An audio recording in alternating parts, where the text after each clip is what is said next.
Walters is back for another season as the official bar of the Nats Chat podcast. Walters is the best spot to go before and after home games, located at the southeast corner of Capitol and N Streets, right across the street from the ballpark. The new KFC Dunk It Bucket with juicy original recipe tenders, new mashed potato poppers, crispy fries, plus 3 sauces that fit right on top of the lid, so you can dunk anywhere. You can dunk at the game, dunk while security points to the no outside food sign, and dunk as 20,000 people watch you and your Dunk It Bucket get removed from the stadium. Dunk almost anywhere with the new $7 KFC Dunk It Bucket, or get the double Dunk It Bucket for $25. Prices and participation vary while supplies last. Taxes, tips, and fees extra.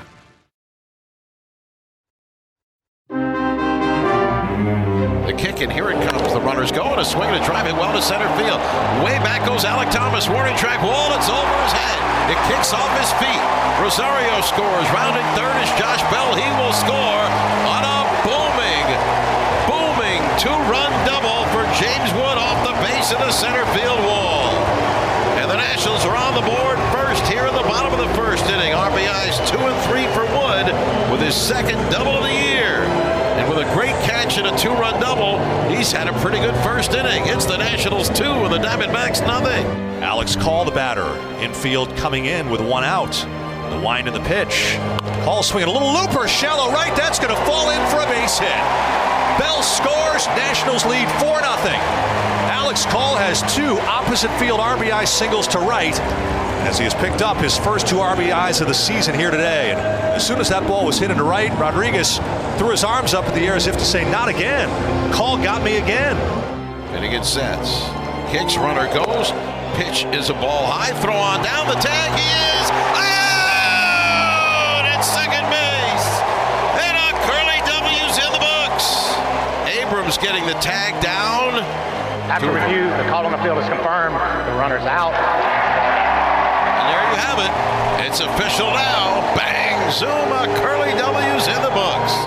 And welcome to Nats Chat, along with MASNsports.com Nationals insider Mark Zuckerman, who is at Nationals Park. I'm Al Galdi, host of the Al Galdi podcast. For the second time in MLB's young 2025 regular season, we have a Nationals victory to discuss. A 4-3 win over the Arizona Diamondbacks at Nationals Park on Saturday in Game 2 of a 3-game series. Nats now 2-6. A really good outing by starting pitcher Mitchell Parker. Some really good defense by the Nats, and just enough offense and just enough from the bullpen for the Nats to get the win. This installment of Nats Chat brought to us by Open Window Property Management, LLC. Open Window Property Management serves the entire DMV, and Open Window Property Management's parent company has been serving military families for 40 years. Give Open Window Property Management a call today, 703-955-4017. You can hit us up on X at Nats_chat. You can find us on Blue Sky at Nats Chat Podcast. You can email the show, natschatpodcast@gmail.com, including if you would like for us to deliver a shout out to someone who you care about,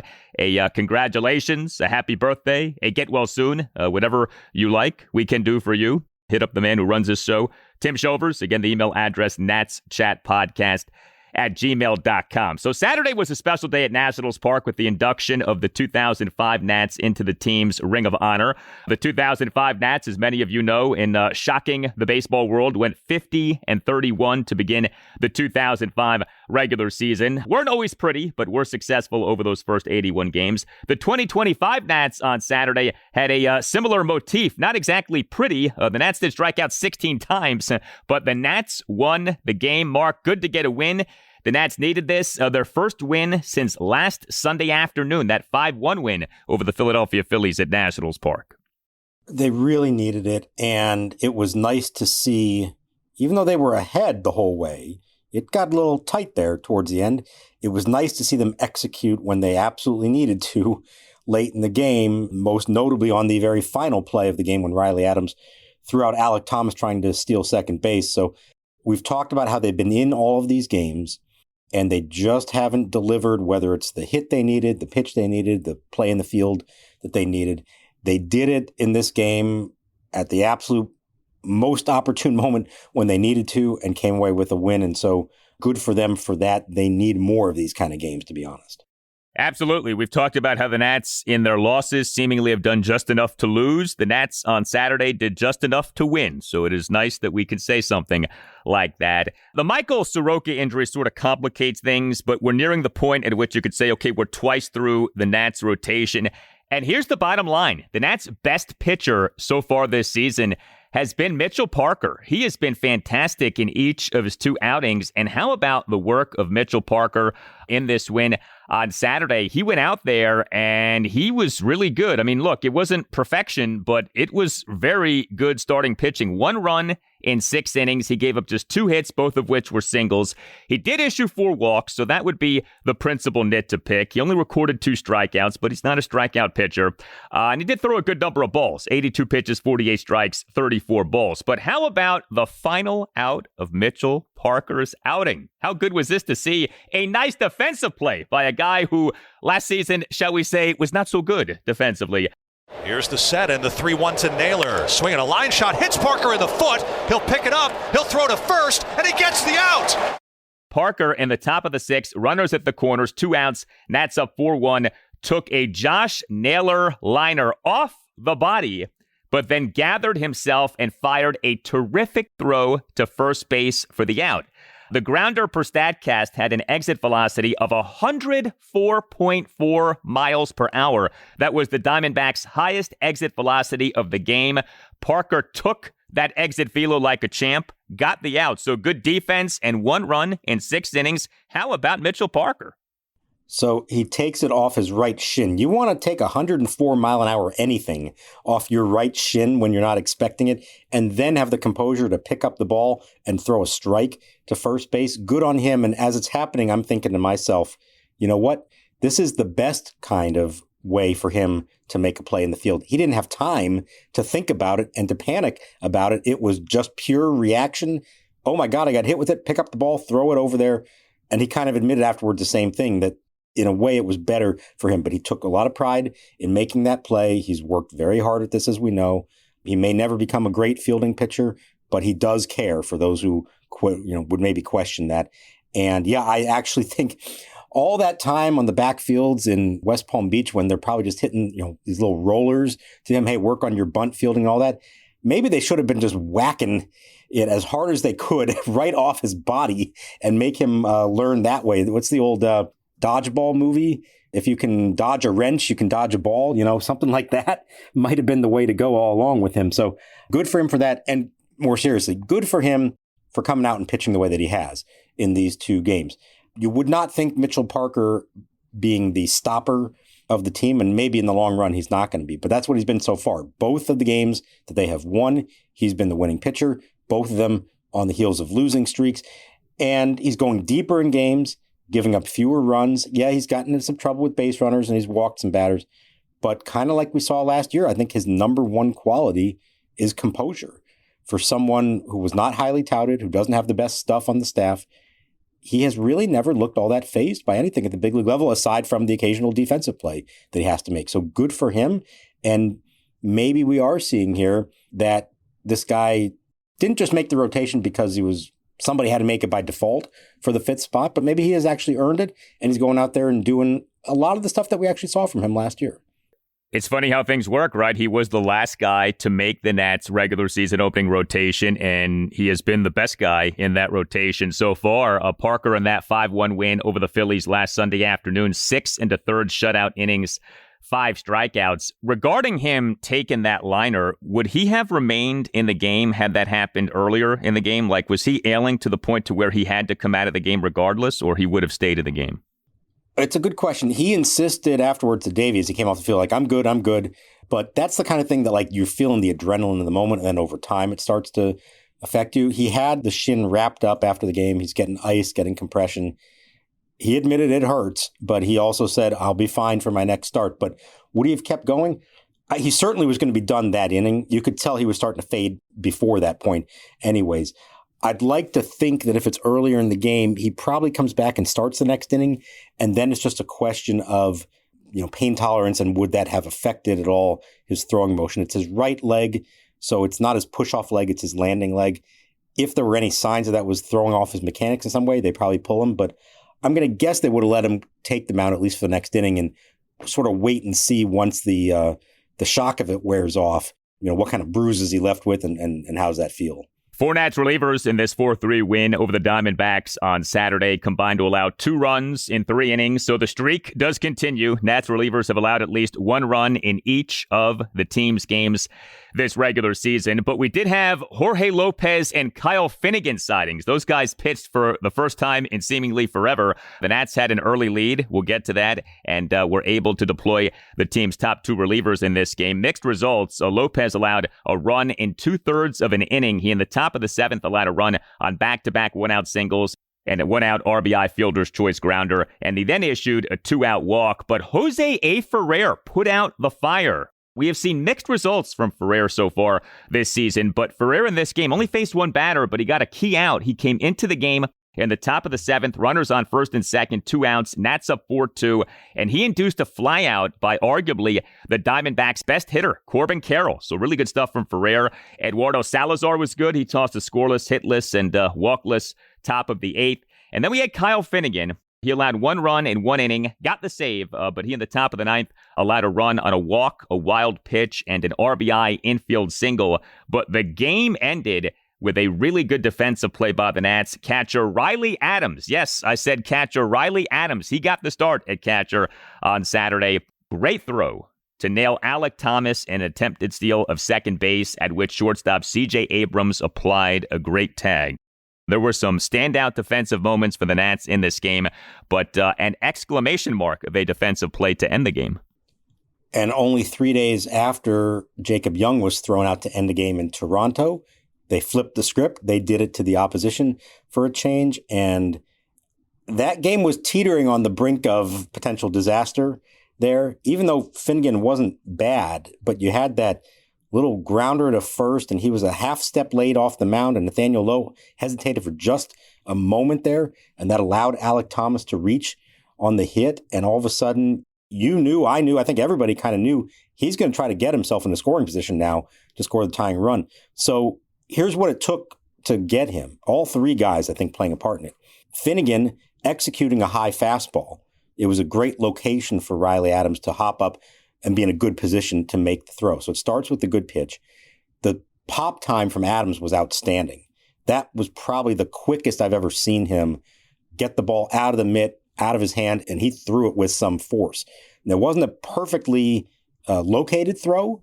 It was a little high. It was a little bit to the shortstop side of the bag, and that's where C.J. Abrams comes in. He makes the great catch and a very quick tag. And I know we had to sweat it out watching the replay of it, and you could see why, because it really was that close. They got him. There's no question about that. But it required that quick tag from Abrams to ensure that Thomas would be out to end that game. So all 3 had to do what they did, I think, to make that play possible. As we record this, I think they're still looking it up, confirming this is true, but we're pretty sure this is the first time the Nationals have ever ended the game throwing out a potential base stealer. That's a pretty cool thing to see from a group that has not necessarily been known for doing that kind of stuff. Wow, that's the first time in 21 seasons that's happened? That's amazing. I mean, that's not that bizarre of a way for a game to end. That is stunning to me that had never happened before. Yeah, we're not 100% sure, but they couldn't find one, and they were checking with, I think, Elias to confirm that is true. But the belief is that is the first time the Nationals have ended a game throwing out a base stealer. Wow, that's really surprising. Riley Adams potentially making Nationals history here. And we know that, defense isn't necessarily what he was known for when the Nats got him back in 2021 and as the Nats have had him these years. So good for him for doing that. Yet the RBI infield single was unfortunate because, like you said, Finnegan seemed a half step slow off the mound. And then Lowe, who we know is good defensively, he seemed slow to first base, although I guess he did hesitate. But that was one of those moments where you said, oh boy, like when things unravel in a 9th inning, the things usually include something like that. An unfortunate play on which you have like Murphy's Law in effect, like a bunch of different things play out in a worst case scenario way. But thankfully, that did not doom the Nats too much. And again, I mean, look at that inning. You got the leadoff walk, of course, after a 3-2 count. You get a wild pitch that puts him in scoring position. You get that little cheap single. It did feel like one of those, oh boy, this thing is trending in the wrong direction. I remember Finnegan hadn't pitched in almost a week. And not to say that's the reason that he pitched the way he did, but you could imagine he might have been a little bit rusty when he took the mound. And look, he got the job done in the end. He gets the save. And I still don't want to judge any of these guys till we start to see, them pitch on a more regular basis. But it is unfortunate. You come into the day, the only two members of the staff who had not given up a run yet, Kyle Finnegan, Jorge Lopez, they'd only pitched twice apiece. Well, they finally get to pitch. What happens? They each give up a run. So everybody on the staff now has an ERA, which, was unfortunate only 8 games into the season. It's incredible. We're almost 2 weeks into the season, and every game has included the Nats bullpen giving up at least one run. Like, you can't have one game without this bullpen giving up something.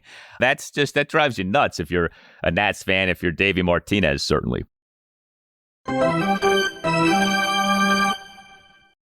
This episode is brought to you by Open Window Property Management, LLC. The parent company has been serving military families for 40 years now, and Open Window brings that experience to you, serving the whole DMV. Open Window prides themselves on communication, so when a homeowner calls, they get a designated property manager, not an AI bot. Among the services, free no-obligation quote, tenant screening, move-in support, 24/7 emergency services, financial statements to homeowners, and rental inspections of the rental unit during the leasing period. Licensed realtors receive a referral fee. Homeowners get half off the next monthly management fee for referral. Here's the number, 703-955-4017. Again, that's 703-955-4017. So good, so good, so good. Easter deals starting at just $25 are at Nordstrom Rack stores now. And that means tons of fresh reasons to rack. They've got the best gifts. Because I always find something amazing. Save on Easter finds from Kate Spade, New York, Calvin Klein, MAC Cosmetics, and more. Great brands, great prices. That's why you rack.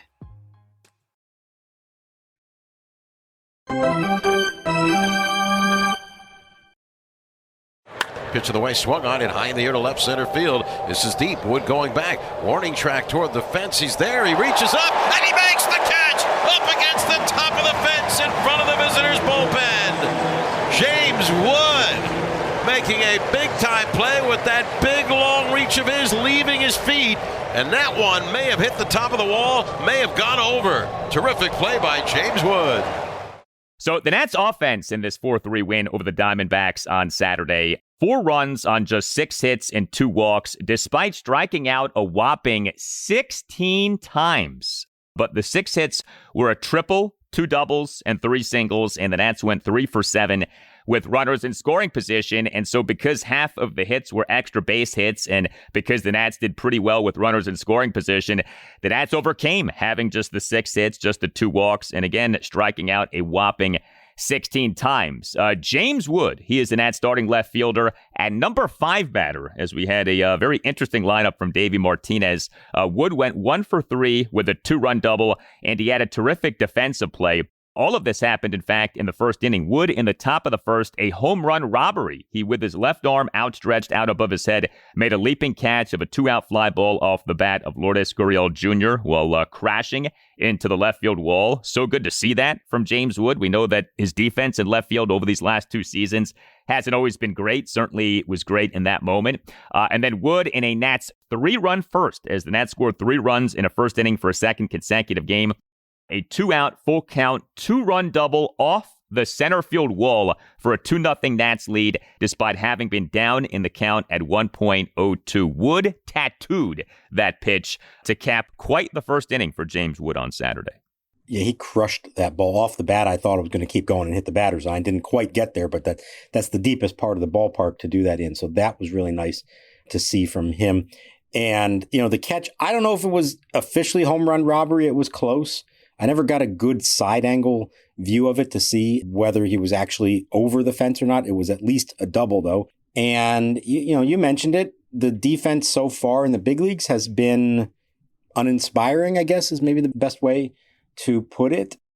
At times he has looked lackadaisical out there, and I still to this point don't know if that's lack of hustle on his part or that's just the way he moves. We know he's this big, long, lanky kid who kind of just moves around slowly, I guess is the best way to put it. I mean, he is a fast runner, especially for his size, but his size, I think, makes it appear at times that he's not moving as quickly as you think. So for him to get himself in good position there to make the catch and get the ball back in, it does show some growth. It shows that he's getting more comfortable in left field. They've been saying all along, like he's still learning that position and doing it at the big league level. So you want to cut him a little bit of slack.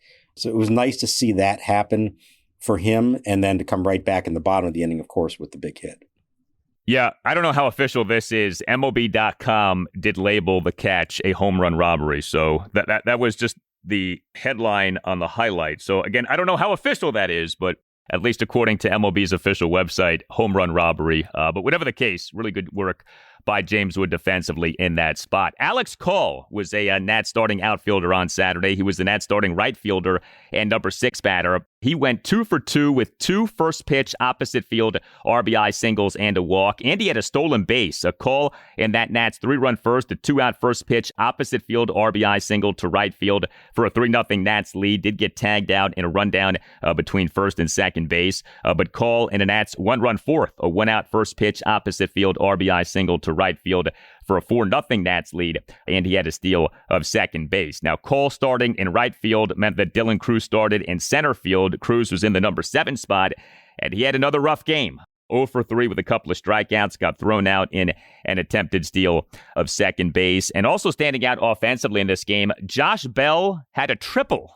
Josh Bell as the Nats starting designated hitter and number 4 batter, 1 for 2 with a triple and a walk. Bell and that Nats 1-run fourth leadoff triple to left field on an 0-2 pitch. The ball got past the Diamondbacks left fielder Lourdes Gurriel Jr., went all the way to the outfield wall. But a triple is a triple. Bell got credit for the triple.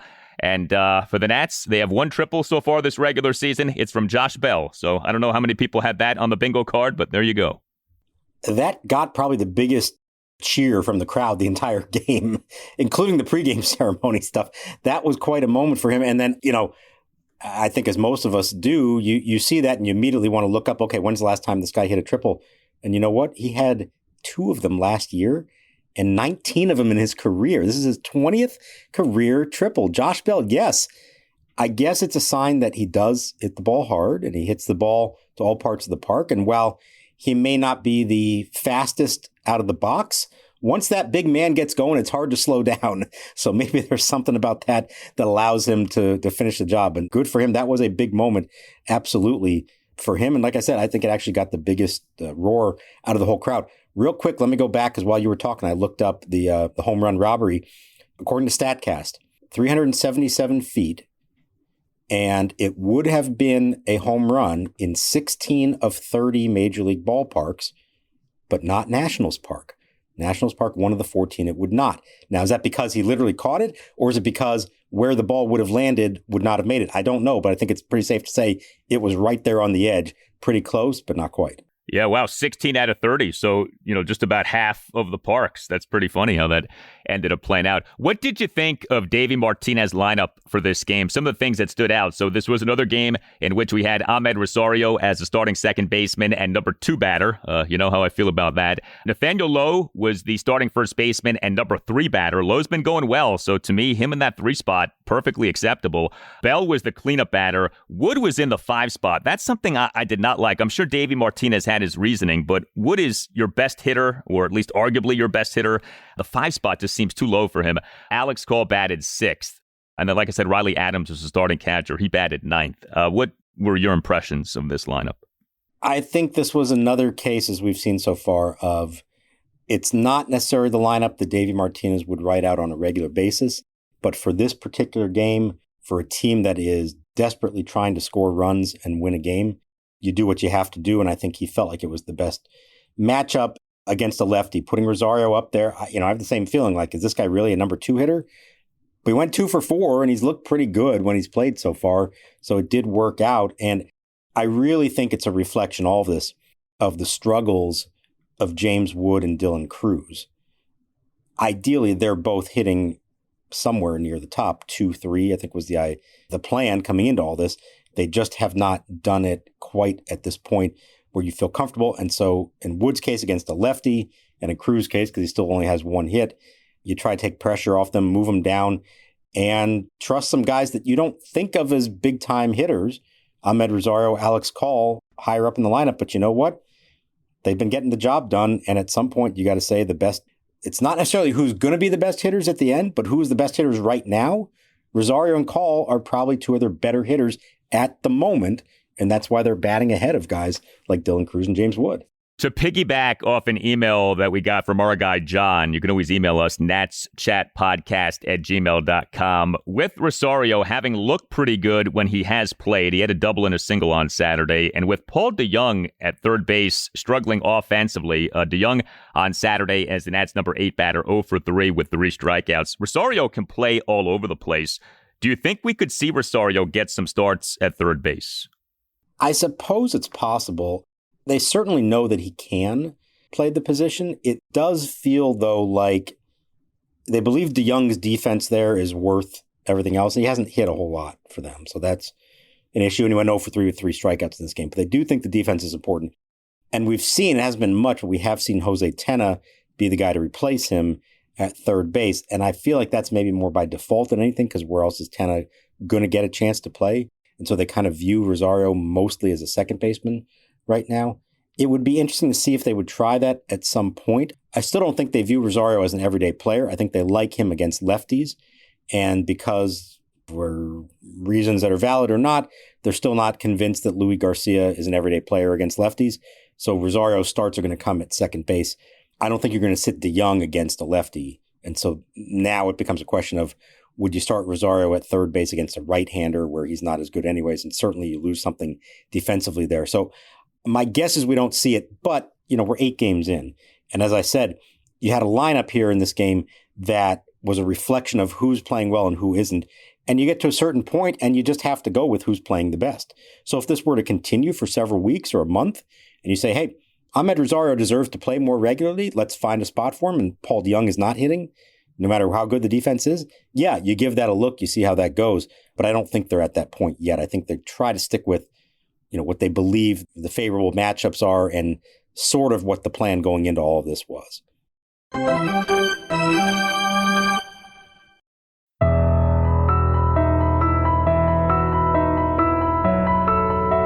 Hey Nats fans, you know me as Tim Newmark, the guy who wrote the Nats Chat theme song. You may not know that 2025 is the 10th anniversary of the release of my personal favorite album, Galaxy. Check it out on your favorite streaming platforms today.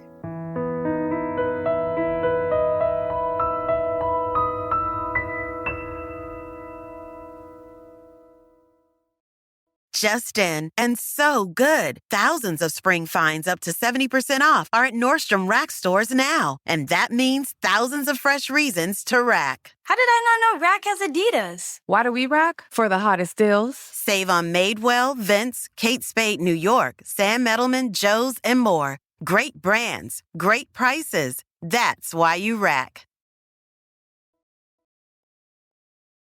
Now the 0-2. Swing a line drive left field. That is falling. Gurriel comes in, can't get it. It goes by him. It goes all the way to the bullpen fence. Bell is chugging around first, going to second. He's chugging for third. The relay throw, the head first dive, and he's in there. And Bell's got a smile on his face with his palms to the sky as Bell goes head first into third. So the Nats now can win this series, Game 3 against the Diamondbacks Sunday afternoon at 1:35. And with Michael Soroka on the 15-day injured list, we have been wondering who would be the Nats starting pitcher for this game. The thought had been that the Nats could go with a pseudo bullpen outing with Brad Lord getting the start. But instead, what the Nats are doing is starting Trevor Williams on Sunday afternoon. Then MacKenzie Gore will pitch in Monday night's Game 1 against the Los Angeles Dodgers. So the Nats have essentially kicked the can down the road in terms of when the need for a new starter will arise. I guess Tuesday will be the time. But I think this is smart. I mean, this is the kind of thing, as long as you can delay it, go ahead and delay it. So Williams Sunday and Gore on Monday, and that'll be a big-time matchup. Gore in Game 1 against the mighty Dodgers. It will, and I'm very interested to see how he handles that, especially after struggling somewhat in his second start against the Blue Jays. And I agree. I think they wanted to hold out just in case because it's early in the year and you don't want to force guys to pitch every 5 days if you don't have to. I mean, obviously they can do it. It is regular rest, but you have off days. You might as well try to take advantage of them and give guys a little more time to recover before they've reached a point in the season that their arms are, really clicking. But under the circumstances, I do think it makes sense. I'm going to assume here Brad Lord's the likeliest choice. Again, if he's not needed out of the bullpen, give him a few more days to start to prep for that. And it's not like you're just throwing him out there on short notice while also having a backup plan available in case you do decide you need him out of the bullpen here in the next day or two. I do wonder if there's a little also there of, we saw them hold Trevor Williams to not pitch in the opening series against the Phillies. They had him go against the Blue Jays instead. I wonder if there's a little bit here of, and we like him better against the Diamondbacks than we do the Dodgers. Maybe not the best matchup for us putting Trevor Williams out there against the Dodgers. So bump him up, let him face Arizona in the series finale, go get him with MacKenzie Gore on Monday, and then we'll see what they do on Tuesday. And then I guess Jake Irvin will start Wednesday's Game 3? Correct. So what you end up now having is the fifth starter, whoever he ends up being, is now going to be sandwiched in between technically the first and the second starter. And it's why they always say, you can make a big deal out of the rotation at the start of the season, but it really doesn't mean much after that. Designations don't mean a whole lot. That gets jumbled around, and it really doesn't matter who's pitching in what order. You got 5 guys and you need them all to be good. All right, we have a shout out to deliver here on the Nats Chat podcast. This is a congratulations to lifetime friend, fantasy baseball competitor, and part-time Nats fan Bill Hain for his first DAFL championship in the Fantasy Baseball League's 35-year history. Bill won by loading up on 5 Dodgers. Speaking of the Dodgers, Mookie Betts, Teoscar Hernandez, Shohei Ohtani, Kirby Yates, and Tanner Scott, and 0 Nats. He might be onto something. However, the Fantasy Baseball League is driving back to D.C., and for the first time since 2020, every Nats position player was drafted, so Bill might need a new strategy to repeat. So we say congrats to Bill. And you know what? I think when it comes to fantasy baseball, you do whatever it takes to win. And if that means not drafting players from your favorite team, that's okay. Like, by any means necessary, man. The bottom line is that Bill won the championship. That's what counts. So congrats to Bill. It's not a bad strategy to go with Dodgers. I can't complain about that. It certainly makes sense. But this is among the reasons that I don't play fantasy sports anymore. I used to when I was younger. I want to be able to watch a game and root for the teams that I care about. I hate to be in a position where I'm rooting against somebody that I like, whether it's an individual or a team, because it's going to cost me in fantasy sports. So if you play it, that's fine. Do what makes sense strategy-wise. But my personal preference, I still want to care about the teams I care about, not some fantasy element where now I have to, root for somebody from a hated rival. How can you do that? Fantasy sports are great, and if you play fantasy sports, it's a great way to learn the leagues and learn the players, but there's no doubt it is work. Like, if you want to do well, especially in fantasy baseball where you have games basically every day, like, it's work. You got to put in some time. So it's not just something you could do, kind of willy-nilly. Like fantasy football, the games are essentially once a week, and, that still takes some work too, but you can kind of take your time a little bit. Fantasy baseball, like, you got to have a commitment to it. So Bill demonstrated the dedication and got himself a championship. Hey, Nats Chat is on the radio Sunday morning, 9 to 10 on ESPN Richmond, which is 106.1 FM in the Richmond, Virginia area, and Sunday morning, 9 to 10 on Priority Sports Radio, 94.1 in the Virginia Beach area. We have a website that we invite you to check out, natschatpodcast.com, at which you can purchase a Nats Chat Podcast t-shirt. All Nationals radio highlights on Nats Chat are courtesy of 106.7 The Fan. For Mark Zuckerman, I'm Al Galdi. We thank you for listening, and we'll talk to you next time on the Nats Chat Podcast.